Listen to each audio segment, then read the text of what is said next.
In our last video, we explored some of the basic things to think about and consider when crafting your choral accompaniments. Today, we will talk about the steps needed to perform your accompaniments successfully. The score we will use for our work today is Lead Me, Lord by Samuel Sebastian Wesley, who lived from 1810 to 1876 and was one of the most important composers of English church music of his time. Lead Me, Lord is taken from a much larger anthem entitled Praise the Lord, My Soul, which was written in 1861 for the opening of the organ at Holy Trinity Church in Winchester. It is a dramatic work full of soaring melodies and rich harmonies, requiring a variety of colors and textures from the organ, and is, no doubt, much more difficult for the organist than for the choir. The music for Lead Me, Lord appears towards the end of the work and is a stark contrast to what came before it. The work is in two basic sections, each beginning with a solo that is usually sung by a soprano or alto. The solo is followed by exactly the same music sung by the choir in harmony. The organ part is a simple hymn-like accompaniment that doubles the choral part. This is important to know, as you always want to take great care in choosing stops when playing in the same register that the choir is singing. It is very easy to compete with or overwhelm the choral sound and muddy the texture. And depending on the location of the console to the pipes and the choir, you may not be able to determine the balance of sound yourself. So you must depend on the ears of your conductor. So now let's talk about preparing your score for performance. Prepare your score. Learn the organ part. The first step in a successful accompaniment is to learn the music thoroughly, just as you would any piece of repertoire. Take note of all dynamic and phrase markings, and don't skip steps. Take the time to study the score thoroughly, noting where the technical challenges are for you as the organist as well as for the choir. And keep the process simple. Don't complicate the learning process by devising complicated registrations and manual changes. Learn the notes on a single manual and worry about registration and manual changes later. As you develop your skills and experience, you will find it easier to combine the learning process with registration. Learn the voice parts. Part of the accompanist's job is to know the choral part as thoroughly as the organ part.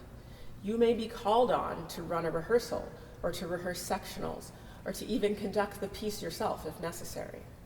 A good accompanist should always be ready to step in for the director at any time. A good accompanist should always be as prepared as possible for any rehearsal or performance.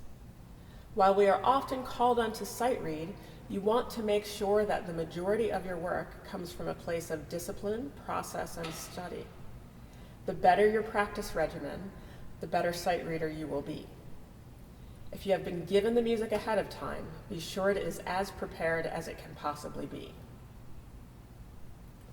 Now that you have learned the score as thoroughly as possible, you can attend to the instrument.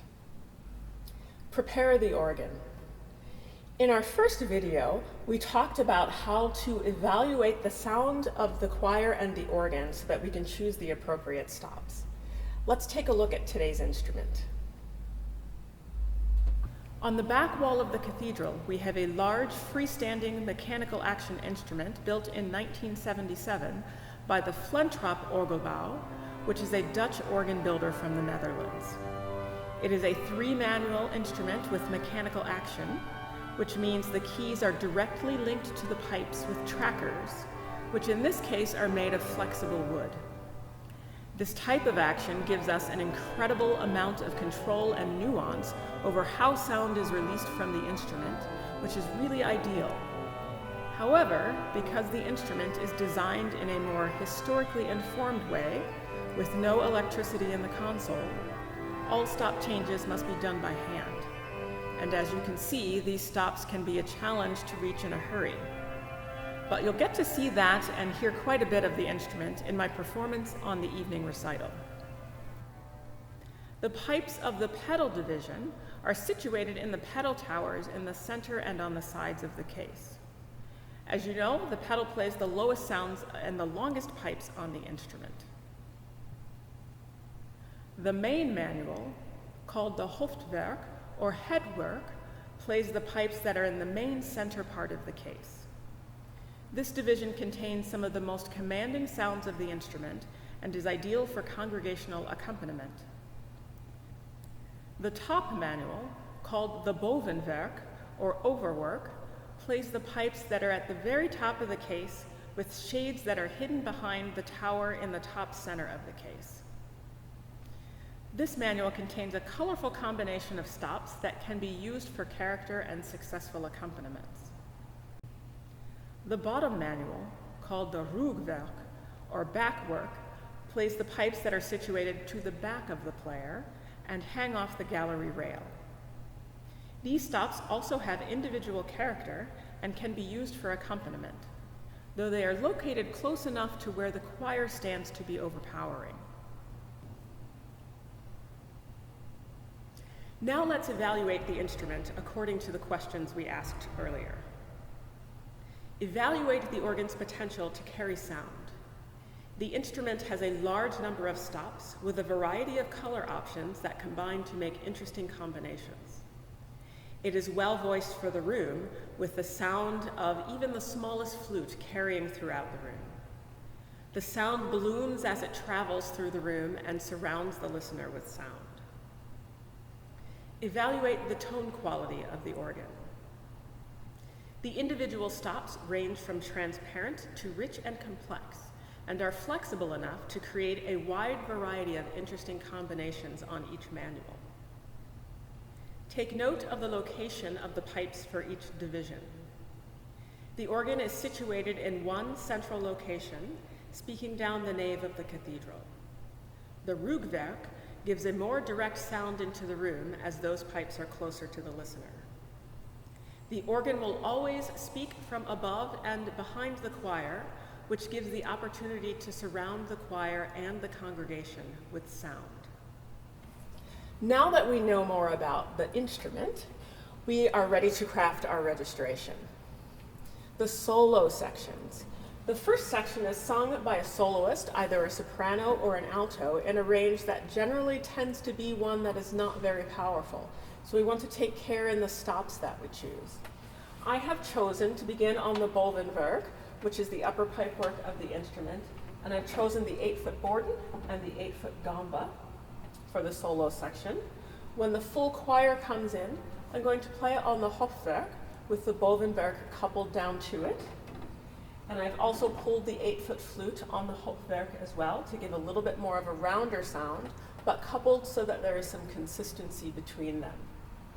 For the pedal, I've chosen a 16-foot flute and an 8-foot flute, and I've also coupled the Bovenwerk down to the pedal as well, so we have some consistency. So the solo sounds like this.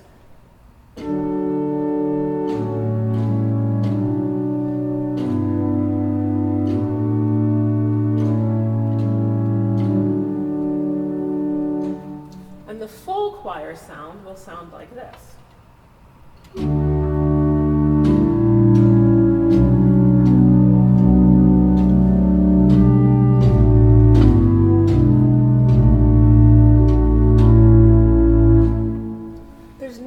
Of difference in the sound, but there's a little bit more breadth to the choir sound, and we want the focus to be on the choral sound as well.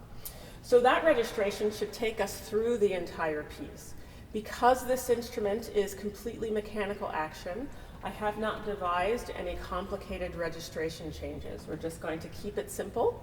The sound is coming over top of the choir and will surround them with sound and not compete with the choral sound at all. So this should serve us fairly well. Now that we have prepared our score and prepared the instrument, we are ready for rehearsal. The next step should be to practice performing the score as if you were playing with the choir. Practice watching the conductor wherever they may be, in this case, in this little mirror over here.